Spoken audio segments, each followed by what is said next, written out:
It's Mom and Pop Video Shop.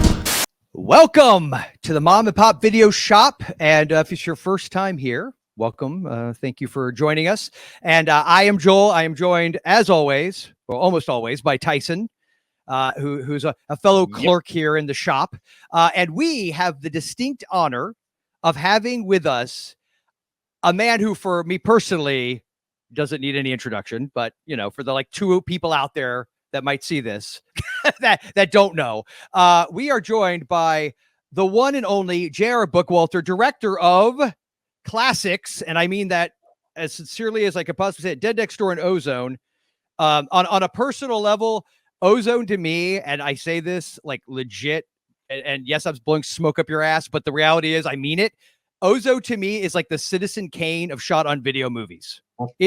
I'm serious. Like I found that because that came out in 93 or 4. 94, early 94. Yeah. Okay. I graduated high school in 94. So, and it was one of the few, for whatever, mainly because, I mean, we had some mom and pop shops, but by and large, where I was growing up, it was mostly like Blockbuster, Hollywood Video, the chains, and I didn't have access to a lot of your stuff, but I had read about you in Fango. And then I also represent in here with the first issue of Alternative Cinema. It's going way back. Yeah, man. So I always knew about you. I remember reading about you and James L. Edwards and reading, all about that stuff. But Ozone was like the one movie that I remember when I walked in. I think it was actually a Blockbuster or something. And I walked in and I saw it. I was like, oh, this is cool. And I saw your name. I was like, oh, okay. And I fell in love with it, dude. I love Ozone. So I appreciate it.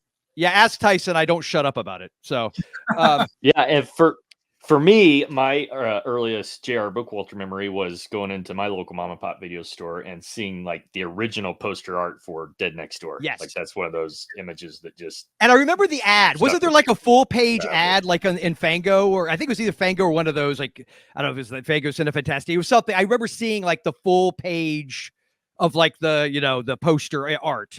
That's an image I have in my head.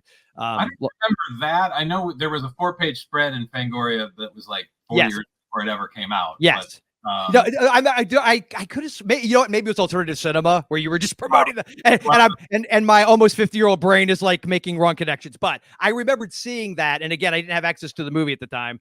So I finally saw that years later, loved it. I'm actually I have 3 sons. They're all teenagers, and I'm going to they've already been immersed in all of their father's nonsense with the movies he loves.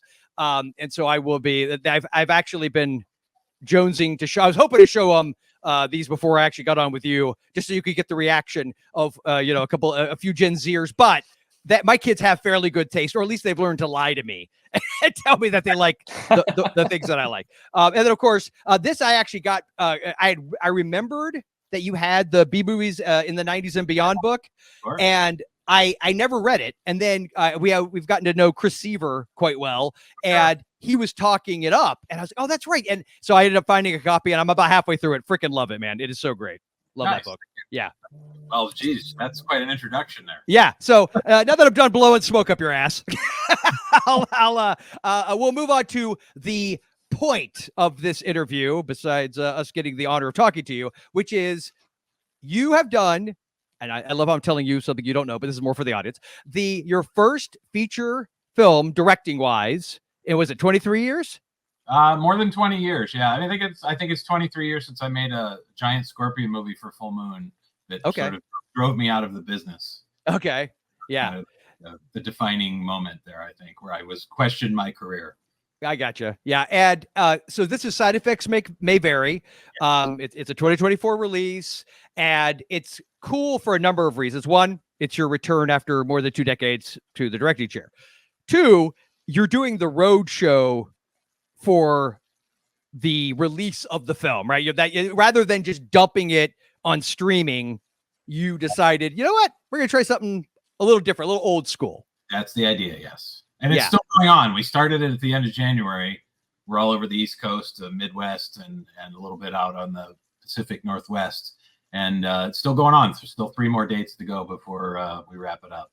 Yeah. Yeah. I think I'd sent you a message and asked, is there any chance you're going to be doing one in Florida? Maybe. You're not alone. Believe me, Florida and California were the two states that we found venues that were willing to do it, but everybody wanted a ridiculous amount of money to rent their theaters. Really? All the other theaters across the country were willing to split the box office with us. So we didn't, I didn't have to pay out a dime to get those screenings. But Florida and California were the two that were like absolutely not going to budge. I'm not going to lie. I wish I had known that because we did. Yeah, I live in Lakeland, so I'm like right smack between Orlando and Tampa, and we have like an art house, like 1920s theater that's completely open, and they do all kinds of stuff. And if I had known that, I would have been willing to foot the bill to rent the damn place out to get your movie there. I'm not going to even lie. I absolutely would have done that. I did have there's another guy in New Jersey that did that because we just weren't coming up with anything in New Jersey. So he actually went ahead and paid the rent just to have it there. So, okay. Well, maybe next time, we'll have to keep that in mind. All right. So side effects may vary. If you don't mind, give us sort of the elevator pitch of what it is. And then we can go into, some of the experiences maybe you've had, obviously making it and returning to the director's chair. I watched a couple of interviews you did prep for this, and I know you've gone into that quite a bit in other interviews as well, but I want to also maybe, since this is sort of, I don't know how many interviews you've done post roadshow, or I know it's wrapping up relatively soon, so any interesting experiences that have happened along the way with that. But before we get to that, elevator pitch.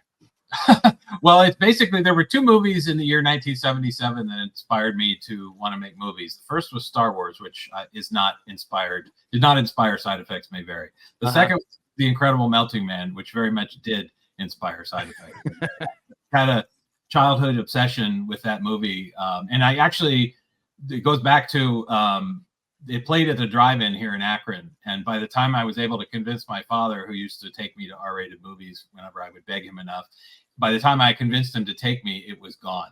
Mm-hmm. So it was one of these elusive movies, and I actually never got to see it until I bought a copy from a video store that was above my office when I was making Dead Next Door.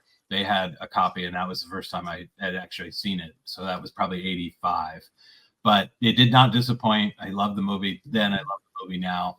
And basically, I wanted to just sort of bring it into the current modern day aesthetic, was it essentially. I mean, it's not a literal one-to-one remake of The Incredible Man, of course. It's got a lot of its own stuff going on. But essentially what it is a guy. It's set very much with the times of a fictional pandemic where a guy gets a vaccine that basically causes him to have all these terrible reactions, one of which is he becomes sort of his own version of the Melting Man. And of course, go around eating everyone around him to survive. Yes. Yeah. And I think one I love, Tyson, I feel like you and I had this conversation. I feel like we've gotten away from B movies or whatever, what have you, whatever you want to call them, where they would be topical, but also like, so there's like commentary maybe under the surface, but it's also just fun. You know what I'm talking? Like, I feel like that was a thing. I feel like that died with George Romero because that really did that more than others. John Carpenter to some degree too, but Romero was the one that sort of always had that underlying sort of topical stuff. Yeah, we often talk about movies that try to insert social commentary. Too often it becomes just about that, where you're beat over the head with it. And it becomes a message movie. To Joel's point, there's no it's not fun. Like you can get the wink and the that's the thing. Do it. You get the wink and the nod, but it should. Yeah, like I get Dawn of the Dead is anti-consumerism. Like I totally get that. But you don't even have to it doesn't have to be beaten over your head. It's when I was 14 and I first saw it, you know what I saw? Savini's effects and the awesomeness that was being trapped in a mall. That's what that's all I cared about. Fear not. This is very much in that spirit. I mean, a lot of the reviews, the early reviews that we got from people that saw it in the theatrical roadshow, was that if it wasn't for the modern aesthetics of it, it very much feels like it was a 70s drive-in movie. Oh. And that's exactly what we were going for. I wanted it to, a lot of the horror movies nowadays are very dark and dreary and even sort of lit very flatly and just ugly, in my opinion. Yeah. This is the complete polar opposite of that. This is bright and gaudy and, splattery and fun. And it's not a message movie. It's just a fun throwback to the kind of stuff that I grew up with. Sure. And I think it, not to beat the dead horse here, but I think having themes and ideas that the audience can sit with if they choose, and that makes for great storytelling. I think it's when the tail is wagging the dog, right? When that's what it all becomes about. One of your interviews, or maybe even both, I did hear you use some variation of like the phrase of sort of the old, kind of a theme of like anti-corporatism, which quite frankly, I was like singing my song. No, I mean, if anything, that even more than the pandemic kind of stuff, that was really the message, was that corporations should not be trusted with anything. Yes, I agree. That goes back, really, a lot of this goes back to my earliest movies, even on Dead Next Door. Yes. Very much an anti-government message. Yeah. Sure. Yeah. And that's what I'm saying. It's there. And it's like, and that's what, like, for instance, I always use Wes Craven as an example, because some of his, and it's like, I don't necessarily always 100% agree 100 like in lockstep with the message he was going for, but it wasn't a message. It was just ideas and themes, and whatever they were, it's like you could just enjoy People Under the Stairs as a completely, utterly wacky, dark fairy tale. Sure. Or you can enjoy it with the social commentary, or both, whatever. And it's one of my favorite movies. So, you know, I am so, honestly, I haven't gotten to see your film yet. I cannot wait. On one other side, personal self-centered note, I heard you say in one of the interviews something about VHS versions. And as you can see behind me, are those still available in any way, shape, or form? Well, there's one right here. Oh, yeah. Okay. Other than your personal copy, is there? Not my personal copy. This is just okay. that I happened to have. I wasn't even planning on showing. Oh, okay. I have to be at my desk at the moment, but okay. Yes, and those will actually be available as a Kickstarter add-on going back. Okay. So note to self, I know one of the things I will be ordering. It was a roadshow exclusive, and we actually had, I don't know if this one has a label on it, but we kept the labels. Now, let's see if you can see it. Yeah. And in each venue has a label for that venue. Oh, okay. That's a good idea. Cool. That's a very cool idea. The Nightline in Akron, Ohio, that was the label you got with the date that you saw. Oh, that's so cool. That's a great idea. That's for that. So yeah, so VHS that's the only way to own it right now, at least as of this moment in time. Yeah. No, I love that. It's almost like, because everything has become so easy to get and do, it's like I feel like there's something to be said for self-enforced limitation, if that makes sense. Well, I mean, that goes back to the theatrical roadshow. A lot of that was because I see that movies have become so disposable for people, and things get dumped on Tubi, and you watch it and you forget about it almost immediately after the credits roll. It's just, you're on to the next thing. And I personally try not to do that. I mean, I see a lot of movies that I'm like, that didn't do anything for me. But, you know, the movies that I loved in the past, I still love and I still watch. And you know what I mean? I wanted to go back to that sort of approach. And I was like, you know, as a kid, that was the thing for me, is seeing them in the theater. Mm-hmm. More than even though, you know, home video didn't exist when I was a kid. There was no option. You either saw it at the theater or you waited for it to come on TV, which, you know, some movies like Dawn of the Dead, like you said, never came on television, and really is not even available on streaming even today. So if you want to see it, you kind of have to go to the theater or buy it on disc. I mean, those are your two choices. So anyways, that was a lot of it it was sort of like withholding a little bit. Like, it's like, if you want to see this, you got to come to the roadshow. And if you come to the roadshow, there'll be all this cool stuff. And, you know, as a way to try and get people out of their living rooms. No, absolutely. Yeah. And I think there's something to be said for making things feel a little more special and exclusive. Like, you got to go see this movie. Like, there's a part of that, you know, my inner, you know, movie nerd horror geek guy is envious of the people who had access to it, but it's also like, you know what I mean? But that's a good, right? So now I'm like, oh, now I can't wait to see it. So I'm actually, to your point, and I've heard you say this in other interviews, like, you're a fan of streaming. Like, you have no problem with it as a way of. I personally have a huge digital collection. I subscribe to a bunch of the streaming services. So I have nothing against streaming. I just, you know, after making a movie for so long, that I hadn't made a movie in so long, I didn't want to just dump it on one of the streaming services where it will be forgotten about. Yeah, and that wind up being what happens anyways. You can't control it, but so much. Sure. But the idea was to try and do something different, where they make it a little bit more memorable for the people that come out to see it. Absolutely. Yeah. So with the the making of this movie. So I know this is an idea that you and actor James L. Edwards, which is hilarious because I remember again alternative cinema, like him. I he wrote articles for you and did and I remember like reading about the fact that he had started with you when he was like what 12 or 13 years old on Dead Next Door. Yeah, it's not what it looked like, of course. It was he was just a production assistant. Yeah, but still, I mean, because I think he and I are comparable age. I don't know exactly how old he is, but I think we're fairly. So it's like that in part of me. I was like, oh, I wish I could have been, a 13-year-old PA on Dead Next Door. But yeah, so this is an idea you guys came up with, or was this like initially your idea and then he ran with it to write the screenplay? Well, he's an accomplished filmmaker of his own. He made a movie a few years ago called Her Name Was Krista, which you haven't seen yet. I highly recommend. Okay. And that sort of was, I got involved in that in the post-production end of it because he brought it to me to sprinkle my post-production fairy dust on and sort of, get it to the finishing line. And I helped him, get it distributed and all that kind of stuff. But he had been bugging me for years. We'd go to lunch every so often, and he was like, don't you want to direct again? Don't you want to do it? And I'd be like, no. And pretty much anybody that asked me that question, which is not very many people anymore, but I would always be like the same answer, no. So one day I guess I got this wild hair up my butt to actually do it again. And I pitched him on the idea of doing something, with the idea of him writing and starring in it. And originally we were thinking about doing a straight comedy. It's actually a script that he and Matthew Jason Walsh had written for me years ago, back in the day when we were in the thick of doing this stuff that had never gotten made. And after rereading it, I thought, well, it's a little ambitious for what we're trying to do. So I pitched him. I said, I always wanted to make my own take on The Incredible Melting Man.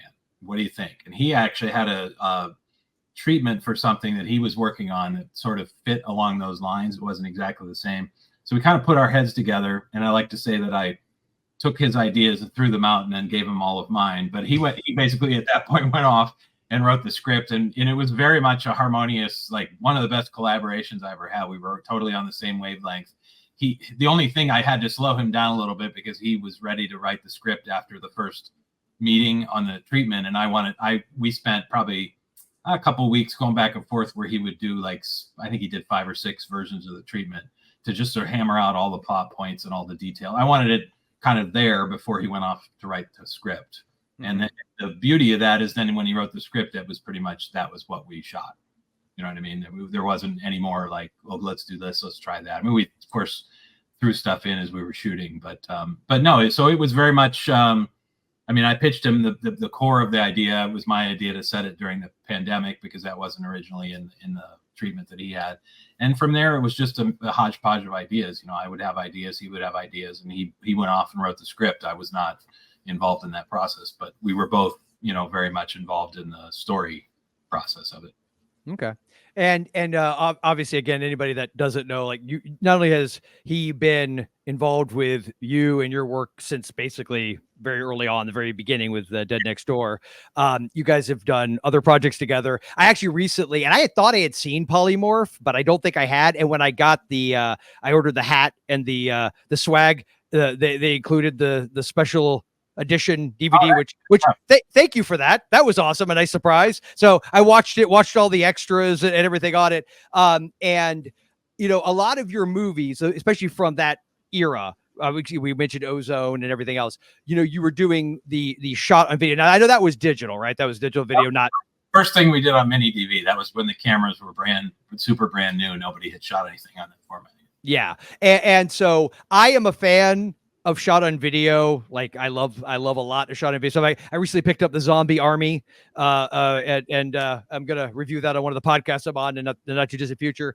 But your experience working with that. Now I'm not gonna bore you with my backstory, but I too was like a aspiring independent filmmaker back in the day. I made like one feature. I told Chris Seaver, like when I looked at his IMDb page compared to mine, I felt like a guy with like a micro weenie standing next to John Holmes at a urinal.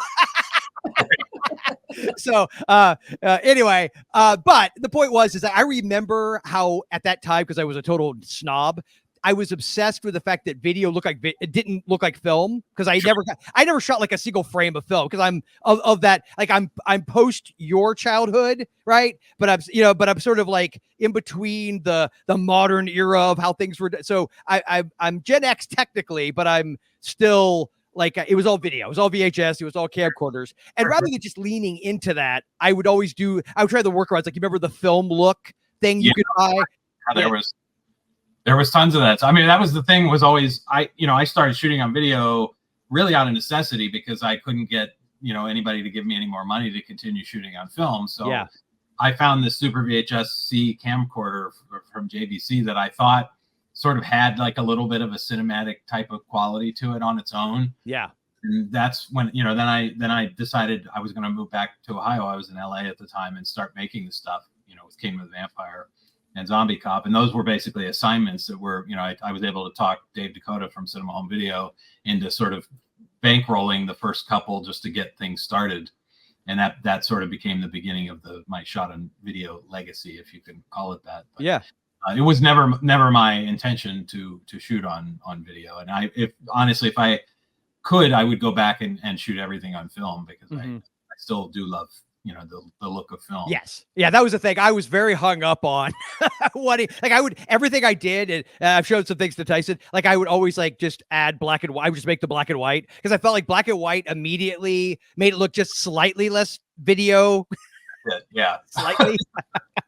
Well, I mean, I went to restore the Dead Next Door and Robot Ninja and Skinned Alive from the first three movies that we made from the original film elements. And boy, it was just like, there's so much you can do with film that you can't do, with video, in terms of latitude of what you're getting at. You bring so much more of that image out, and the color and everything. So in that regards, the film purists are right. It is better to shoot on film, because you do have that latitude. Although I guess with the new digital technology, we're pretty much almost there. Yeah.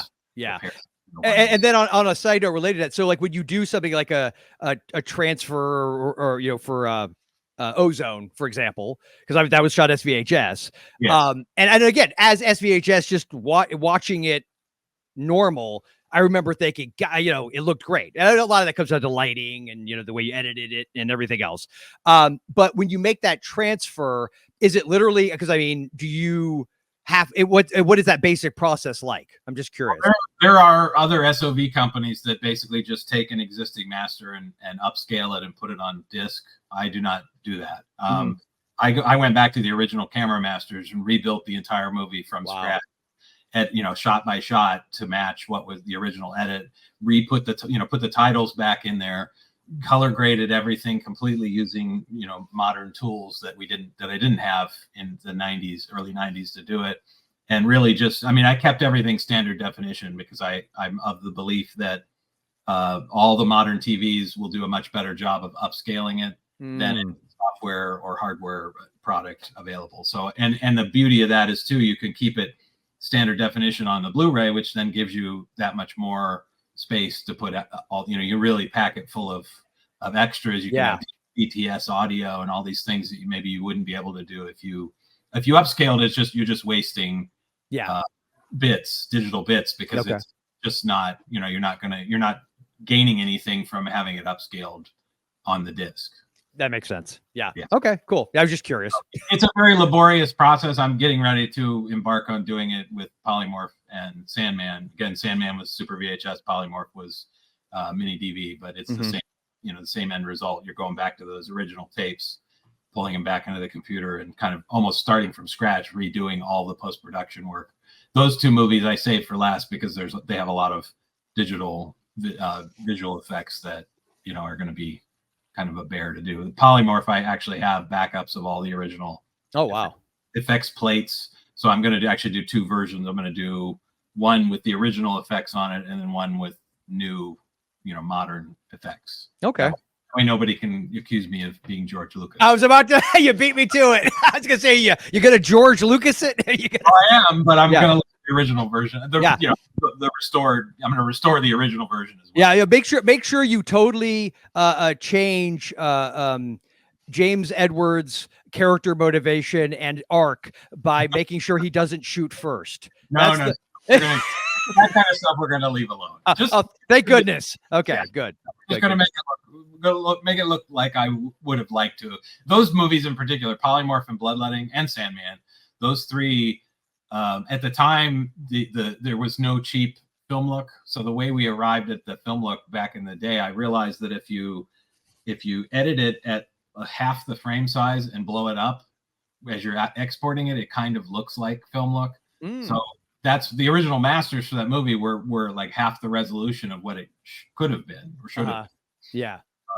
So that was a horrible compromise on my part just to get that sort of filmish sort of look to it. Yeah. If you look at the Blu-ray for Bloodletting, which was done the same way, you will see that it's a humongous difference from the original version. Even the version that I put out on DVD years ago to the Blu-ray, it's like night and day. Wow. Difference. So that's what you can expect from Polymorph and Sandman as well. Very cool. All right, cool. So as far as the side effects may vary, the roadshow you said is sort of winding down. Yep, 3 more dates. And so the next step, if I'm understanding everything correctly, is going to be a Kickstarter campaign.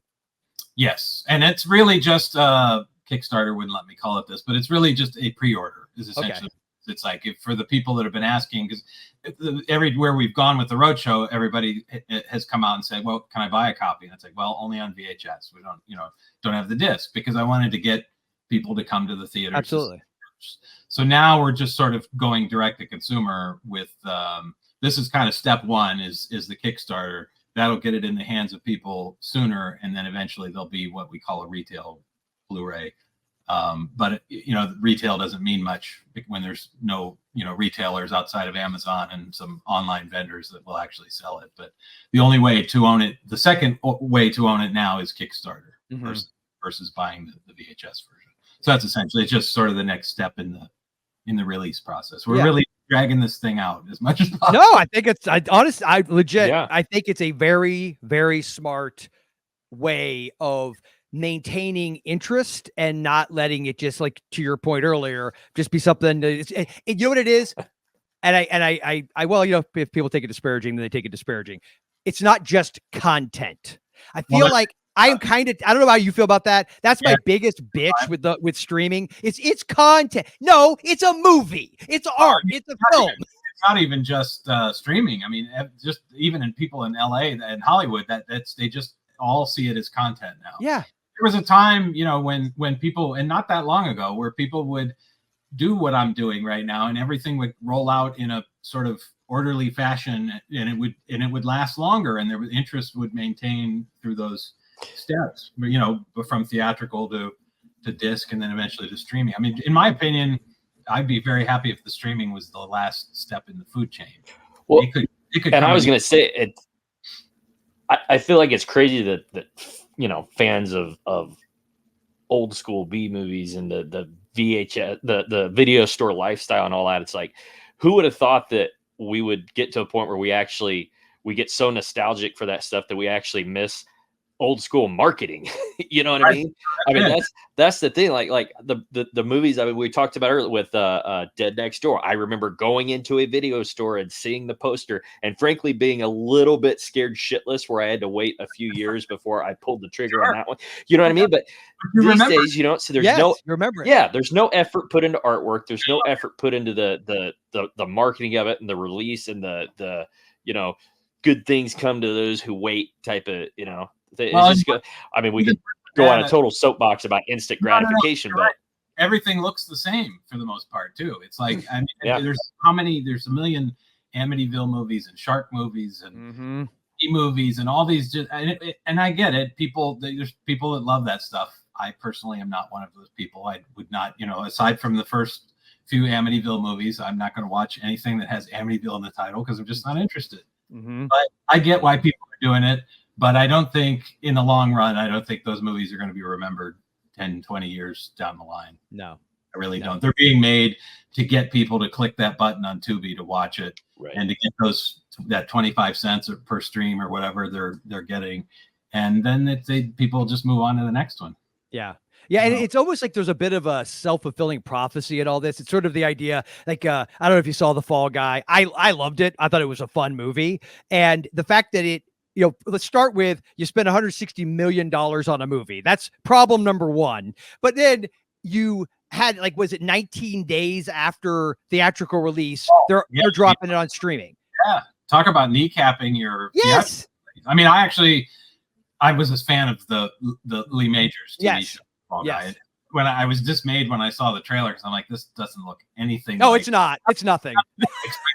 But I do like Emily Blunt, and it looked like maybe it was fun. So I actually was gonna go see it at the theater, but then suddenly here it is on digital, and it's like, well, it's this much if I take my kids to the theater to see it. Yes.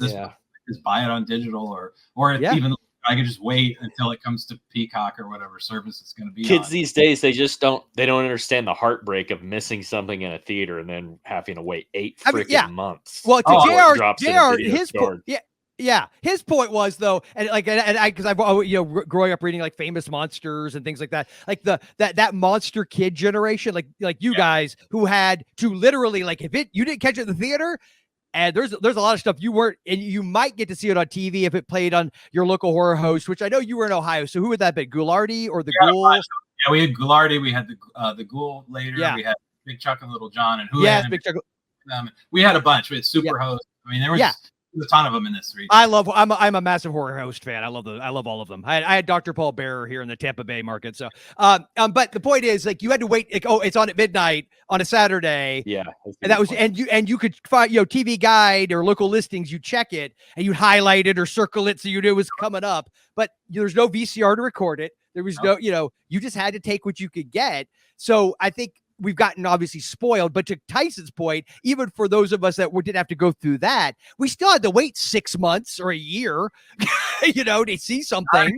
Yeah, you're lucky. Not more. Yeah. I mean, I still and there was no. Yeah. Oh, sorry. Go ahead.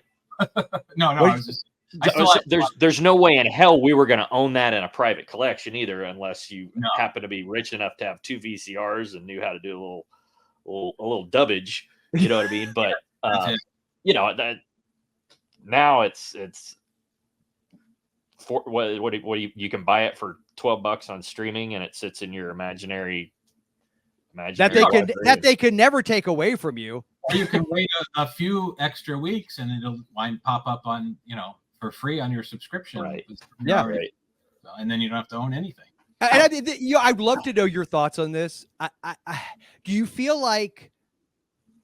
And maybe this is just my inner old man talking, but it does seem like there is, at least on a niche level, a desire for physical media, even amongst young people. I think there's an acknowledgement how sort of tenuous and fragile all the digital stuff really is. Because, it could be gone like that, whether it's technologically gone or whether it's, politically motivated, whatever it is, it could be gone overnight for any number of reasons. And if you don't own a physical copy, you're out of luck. So I just wonder if and maybe that's really the future of that we'll have movies like yours and others that are getting made, and then you have to put that extra, go that extra mile to really make sure people are aware of it. But there'll be this niche audience that could help support that. It's not going to be huge mainstream like it once was necessarily, but at least there's enough of a kind of core audience there to support that kind of thing.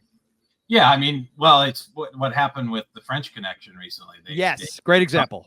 Some dialogue or this or that, and it's then you start going to your shelf, going, wait, I have this on Blu-ray, right? I'm not, so I'm going to have that original version that was released like it was in the theaters. But yeah, I mean, it's kind of gotten to the point where, I don't trust. I have a big digital collection. I buy a lot of stuff when it's cheap. If it gets down to $5, I'll take the chance on it or whatever. But it's kind of scary. I mean, I have a big physical collection too, but that you have a finite amount of space. Yes, that is the catch. Yep.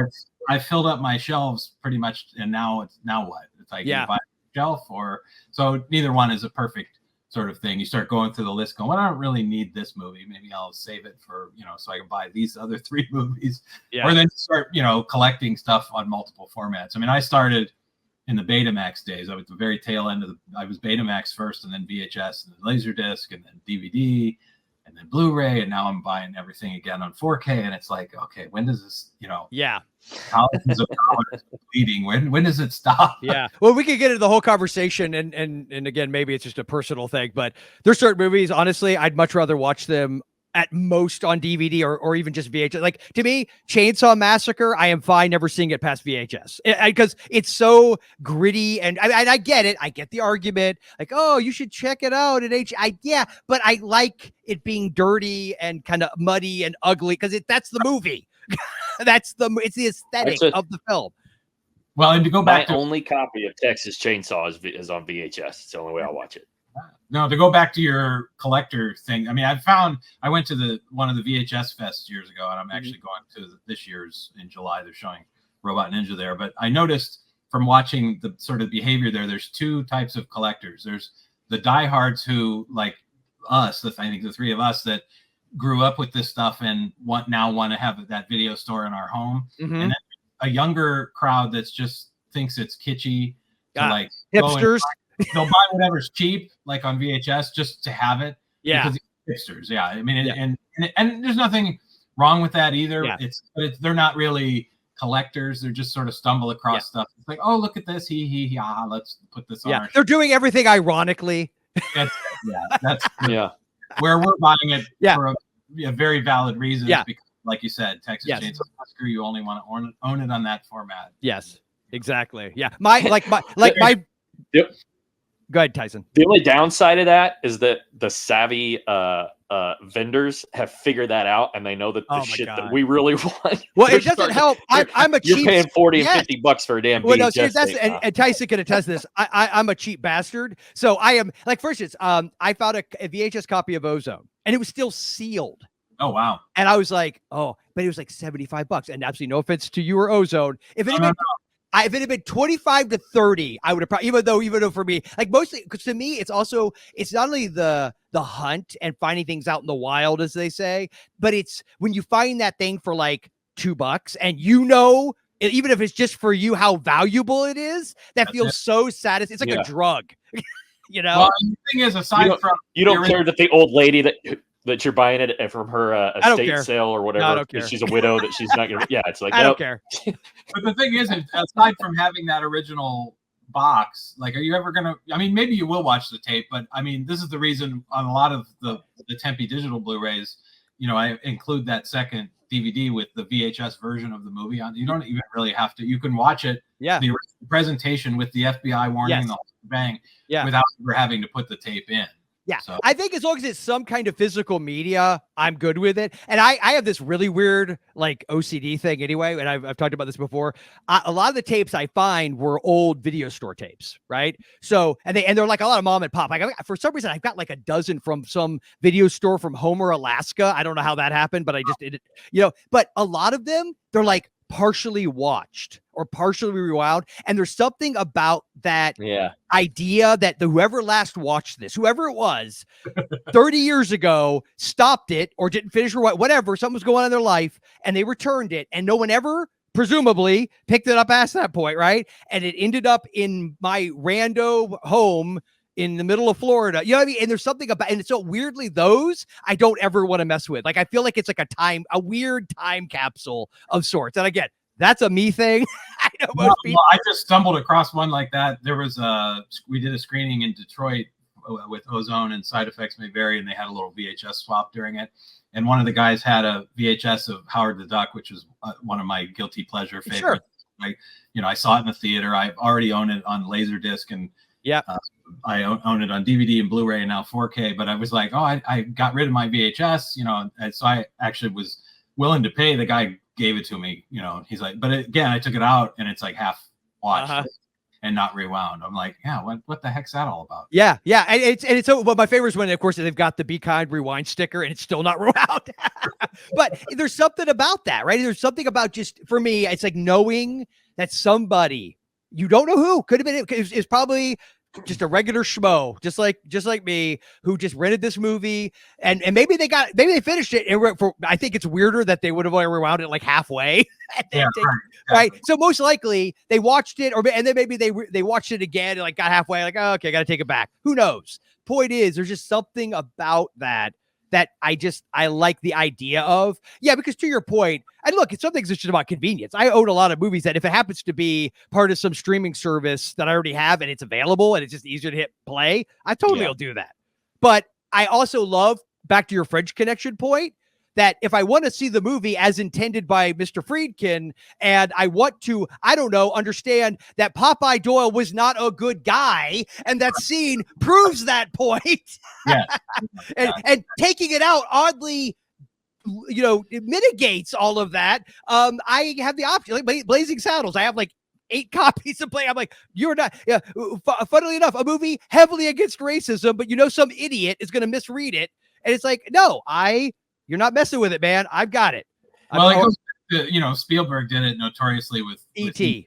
Yes. You know, well, you can't have the guns with the kids around, so you know, let's paint them out. And then of course he changed his mind and went back to yes, you know, because it's dumb. I mean, like nobody bought it for that reason, but boy, you know, the people like us who grew up with it, when you saw it that way, it's like, what the heck? I remember that. Yes. I just want to touch real quick on the video store thing, and it's crazy to me to think about at the high level the effort that it took in the heyday of video stores. You know, the effort it took to go and rent a movie, hoping that number one it was in, because you know, we talk about Blockbuster and all that stuff. Well, you know, there's a difference between the video stores where they would stock 90 copies, you know, guaranteed to have Terminator 2 in stock, versus the kind of video store where I grew up, where, you know, $180 to get 2 copies of T2 on VHS was a big expense for that video store. So, you know, I always remember there was a kid that I went to school with, and I mean, it got so bad on Fridays that we were like, whoever could get out to the bike rack after school fastest would let the air out of the tires so you could haul ass and beat him. There's a story in that. Tyson, remind me later. There's a story in that these 2 kids competing to get to the video store first. Yeah. Exactly. But I mean, that's how it, and you know, you think about that, like nothing like that happens today. Nobody puts in that kind of effort. Well, and you think about the kind. To Joel's point about the rewinding, you know, that even took effort. You know, yes. you actually sit and wait thing to rewind before you can even take it back in the first place. No, I mean, just saying, we were all a lot more patient back then. Yeah. Or impatient and didn't realize how good we had it. Well, that's it, I guess. Yeah. Yeah. But, and people like me who were making movies and selling them to video stores, I mean, you're lucky if that store bought 1 copy of any of them, you know, kind of movies. So if you didn't get there to see it, not that ours were in as high demand as T2, but like you said, if you didn't get there to get Zombie Cop before somebody else might have upon it, then you were out of luck. Yes. Yeah. Well, I'm sure we all had the experience of like that one movie that we really wanted to see, and you knew there had to be this other person in your town that was as into the wacky stuff you were, because he was always out. And then suddenly you began to suspect that they just like absconded with it because it was never there. A spite rental. I'm saying right now, yes. This dude, he'd do that shit out of spite. He'd rent. I'll never forget what movie was it. It was Joel. One of the stories we were kicking around. I talked about this, and I named the movie, and it was a weird sequel. It wasn't Amityville, but it might have been. I don't know. It might have been one of the like Candyman 2 or 3 or something. Okay. Anyway, I had read it up in Fango, which again, this goes back to that delayed gratification and the whole process. You know, you read it in Fango. I want to watch it. I missed it in the theater. Now it's like a fucking year later. You know, it finally comes to my mom and pop video shop, and that asshole would rent it like 3 weeks in a row. And I know he wasn't watching it, and some bitch just sat it on the kitchen counter because like, I know Tyson wants it. Exactly. So here I go. And what am I doing? I'm renting Friday the 13th part 4 and like Jeff Goldblum in The Fly and watching it over and over, because every time I go in, hey, did Dickhead return Candyman 2? I picture like 10-year-old Tyson. Well, and the beauty is like I'm 8 years old, and the guy that ran the video store legally had no business renting R-rated movies, but to me and the other kid in my class, but he's like, no, you had to take it. That you know, I mean, we laugh about this, but I mean, it's like I get this warm and fuzzy butterfly feeling about that, and that's the shit that I hate, that like my kiddo is never gonna appreciate that, you know, that how important physical media and video stores were, in the trials and tribulations and friendships that were won and lost over, you know, who rented what from the video store. You wouldn't have the wall behind you, though. I think kind exactly. You know, I mean, you what do wanna- kids collect these? I don't know. Like this generation, like what do they collect? You know, Funko everything. Pops. My 15-year-old son actually Yeah. still collects vinyl, but it's all Nice. like crap vinyl. Oh, Like that's all cool though. two artists that it's just my ears want to bleed. when I Yeah, hear yeah. that's when your dad mode really kicks in. it. Yeah, exactly. It's like, oh, Oh, yeah. no, You call that music? with my music too, but Yeah. at least he's got a Yeah. few. He was into Prince for a while, and he's Yeah. got some other stuff in there that he's got his Dead Next Door vinyl soundtrack in Oh, there. of So course, of he's got a course. few things in there that I Yeah, do yeah. approve, but You know, my kids act. Yeah, my kids too. They act. nothing. They collect nothing. You know? Yeah, I think it depends. You know, like with mine, my oldest son. He has always been a big science nerd, and so like he loves like any. So he's got literally like reference books. Like his room is packed. We have to constantly buy him new bookshelves. My kids are sort of voracious readers. My middle son is the Star Wars. You know, all of that stuff, and so he loves finding like, you know, old figures, and even if they're, you know, he's not, and I like that he's not like precious about it. Like they don't have to still be in the box and all that crap. He actually, even though he's not playing with them anymore, he still wants them to be. It's kind of like how I'm weird about the videotape, wanting it to be like half watched. He likes that this toy, you know, was somebody's toy for 40 years ago, and he's got it, and it's on his shelf, and he loves that stuff. And my youngest, he's into music and things like that, so he loves CDs and like I said, vinyl. So I think it also, let's be frank, a lot of it comes down to how their parents probably are to some degree. Yeah, to some degree.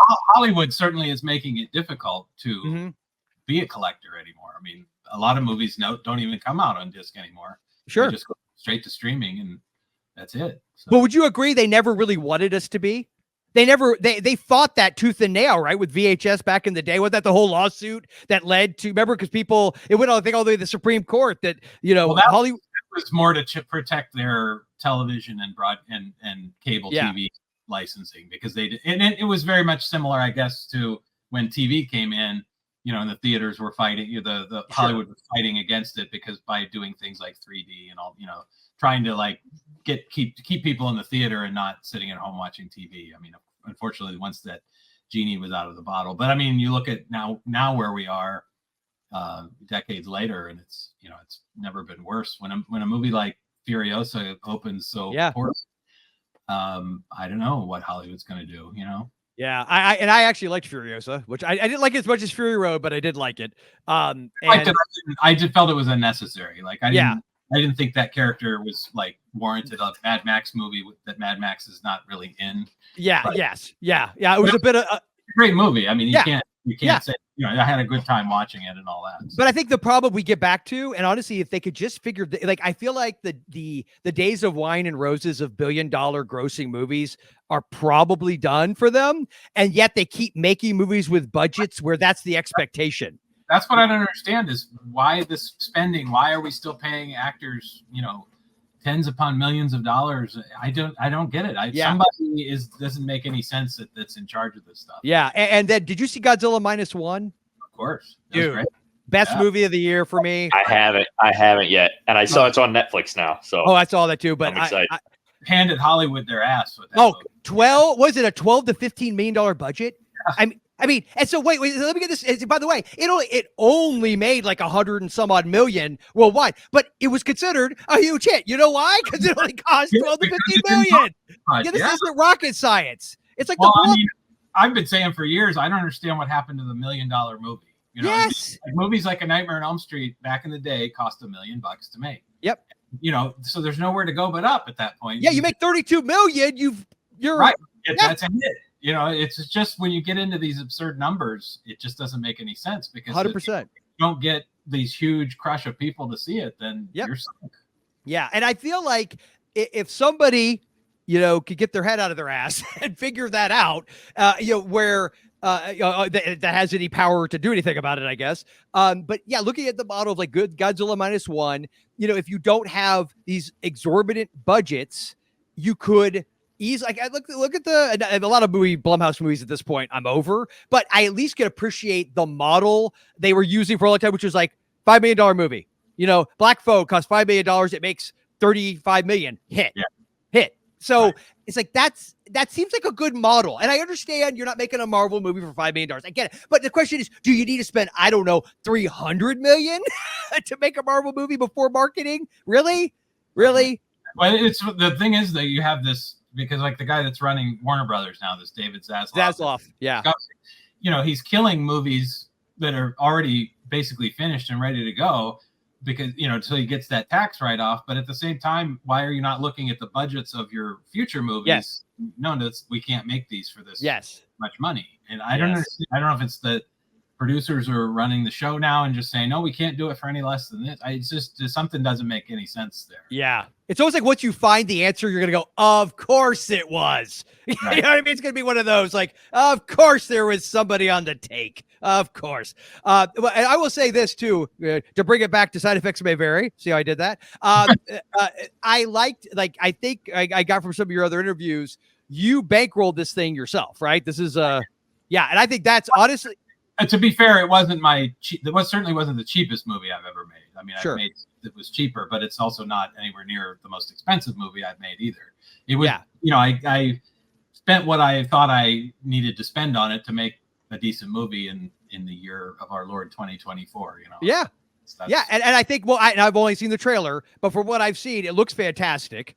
And it's like, but when you think, and I don't have to tell you this, that it really, a lot of it is the marketing, right? It's how, you know, you get it, you know, people are aware of it. They, you know, it's word of mouth spreads. And again, if you haven't spent a gajillion dollars, well, that's it.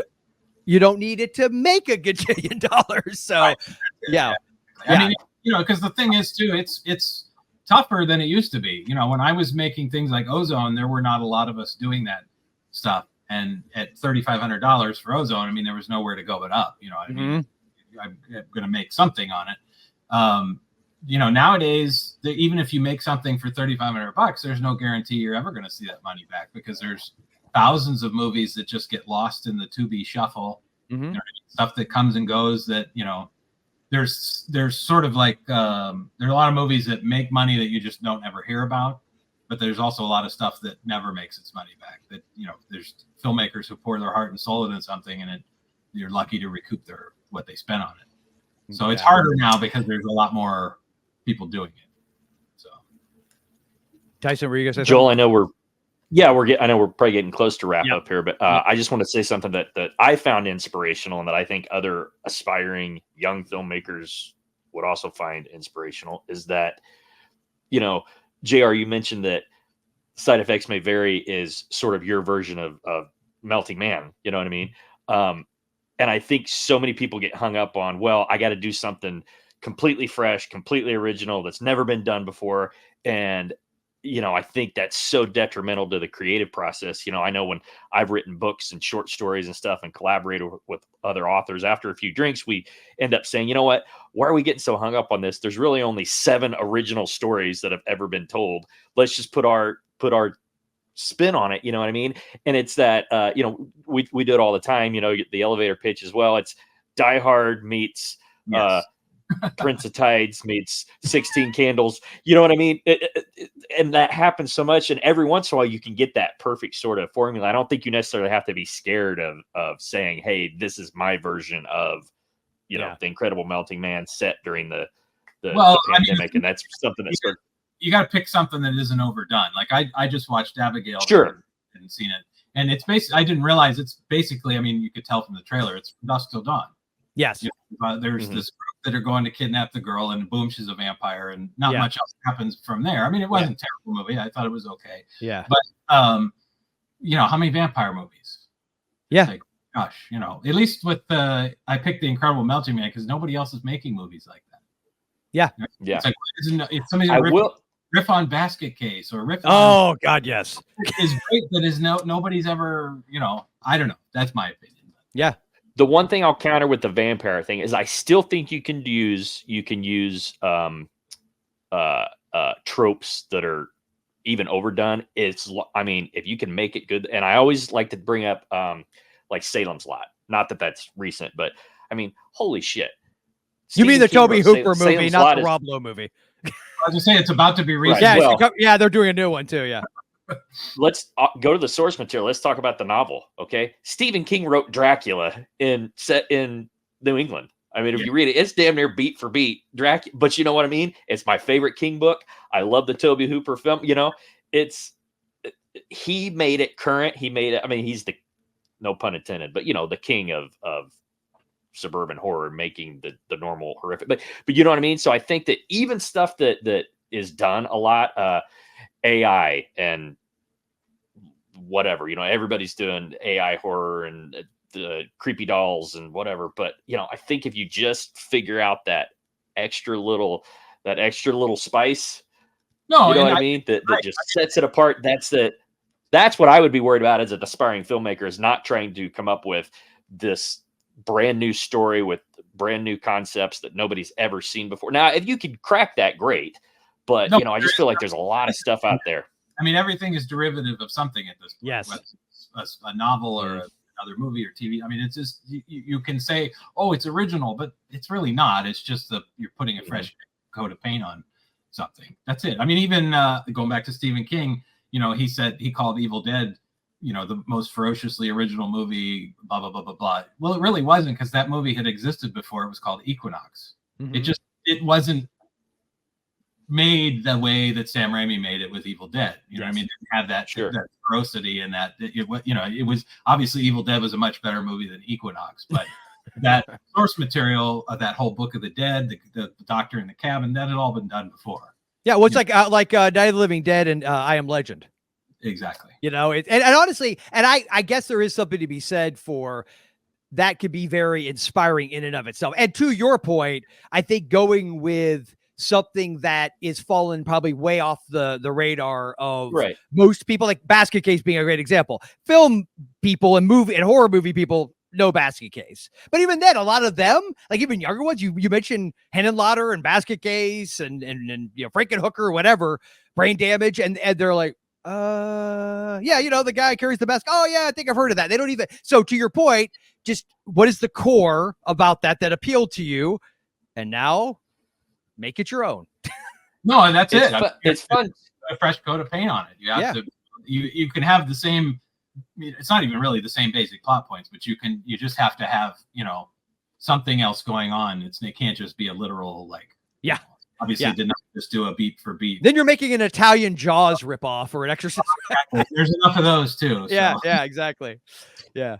Joel, I know I mentioned when we did our Dolls review a while back, and we talked about how, like the first 20 minutes of that, I hadn't seen it in a while. When I rewatched it, I'm like, holy shit, this is beat for beat the old Dark House.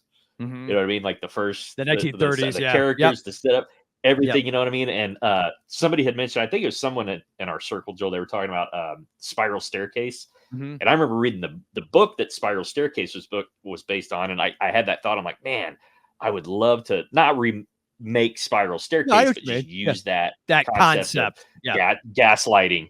Like that would be, if I was thought ballooning a board, like gaslighting would be the first thing, you know what I mean? And that's where I think we're talking about. We're just taking, old stuff that nobody thinks about anymore, you know what I mean? And just taking something out of there that speaks to you, and then running with it. And that's what I love watching old movies that I missed or somehow through the cracks. And I can't tell you how many times I've watched old movies where it's like, holy crap, this is this, they took this and made this. It's yeah, exactly. Whether those, obscure references that, Rio Bravo and Assault on Precinct 13. And Carpenter is unapologetic about it. It's John T. Chance is in. Yeah, but I mean, he did it. I won't say he did it better, but he did it different. Yes, I would much rather watch Assault on Precinct 13. Personally, no, I don't know about that. I like. It's a great movie. I was never that much of a Western guy, but it's a great. But I will say, bringing it Westerns and applied it to all of them. Escape from New York. Yeah, they did it as a Western. I mean, if you look at it, the way he did. I mean, you see it. But if you're just watching his movies, you're not going to get that frame of reference. As I've gotten older, I've back to your point about watching movies that you missed, because I wasn't into Westerns as a kid or anything like that. So other than like Unforgiven or something that was a big one that came out, I have gone back now and revisited some of them, and I am struck by, because so much of Carpenter stuff is my favorite. Like Escape from New York is my favorite Carpenter movie. And to your point, it is so like that anti-hero stranger comes in. It's got it's got all those vibes, and yet so I love. And he was so heavily inspired by Westerns. It's just funny that as a kid, I never thought through but that's what you learn as you get older. You're like, oh, I'll go in and maybe find out the stuff that inspired the people who inspired me and learn from that. Yes. Yeah. I mean, there's probably millions of movies out there now, especially in streaming. Yeah. And that's the great thing. A lot of the stuff is available streaming. So Yeah. you can discover all these Yep. great movies that fell through the cracks. Indeed. Well, for people that don't want to let it fall through the cracks, how's that for a segue? We need to make sure that if you're watching this, if you're so inclined, if you're into horror, wacky sci-fi, gore, real practical effects, all that stuff, you're into Jared Bookwalter, you're into videos for any of that stuff, make sure you go to the Kickstarter, because as this video drops, I believe it'll be the same day that the Kickstarter pre-order, whatever you want to call it, is available, and the link will be in the show notes beneath this video. So I know I am going to absolutely pre-order whatever I can, and I think everyone else. Now I have to, so that I don't look like an asshole. Yes, because I would shame you publicly and often. Tyson didn't order. That's it for him. Yeah, man, come on. But anyway, JR, I think we have Chris Seaver to thank for that too, because I think the last time you brought that up, Seaver was like, "Oh yeah, I see you ordered, but Tyson hadn't ordered shit yet." I know it was because Wellsville Nights. I haven't had a chance. I donated to it. I was like, "So Tyson," and the guy's like, Chris is sitting there. It's like, "So Tyson." By the way, that's the secret. Anybody that wants their movies funded and I really like them and what they do, you just go on the show and I'll bring other like co-hosted people on and shame them publicly. That's a good exactly to get you money. It's great. It's a great plan. These things you gotta take whatever you can get. I mean, come on, man. No, in all seriousness, dude, I really appreciate you being here, man. It was an honor to get to talk to you. You're welcome back at any time that you want to. Any projects you have coming out, I would love to help promote them and help out in any way possible. Yeah, maybe we get some more eyeballs on this thing, and people hopefully are buzzing about it. Then we can chit chat about it further. Yeah, absolutely, that'd be fantastic. So on that note, everyone, thank you again, and remember, at Mom and Pops, our love of Tyson. Come on. I knew you were going to do this to me. Let me check this shelf behind me. Shit, I should have known. Ozone, Dead Next Door. I'm just listing out Jared Bookwalter movies. What are you gonna pick? Oh man, yeah. Now I feel like the guy who's made a bunch of movies. You could have just said one of his. It better be something good. Well, yes, of course. Our love of all of Mr. Bookwalter's library never stops. But this is one that I happened to grab. Rawhead Rex. There you go. Never seen that movie. I need to see that. It's on my list of movies I need to see. It is a fun movie for what it is. I mean, you consider what it is. Yeah. It's a fun movie. And yes, Rawhead Rex. It's a great short story. And our love for Rawhead Rex never stops. All right. Never stops. We've all struggled through this horrifying pandemic. But like all struggles, there is eventually light in the form of Dissolvinex. How's that husband of yours? Oh, Glenn, he's actually pretty sick right now. Did he get the vaccine? Yeah, he's a little bullheaded about that. The only reason I'm even here is to get Janelle off my back. There is a new vaccine. It's called Alpha 21, and it doesn't have any side effects. And it's safe? So they say. I had some concerns about the vaccine that you gave me. You're burning me!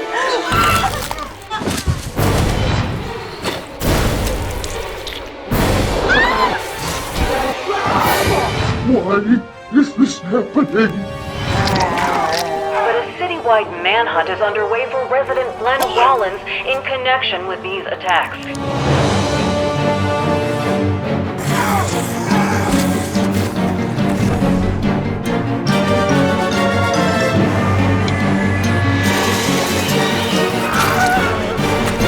So you think Glenn is just walking the streets of Ridgeway with a bucket of napalm melting anybody he runs into?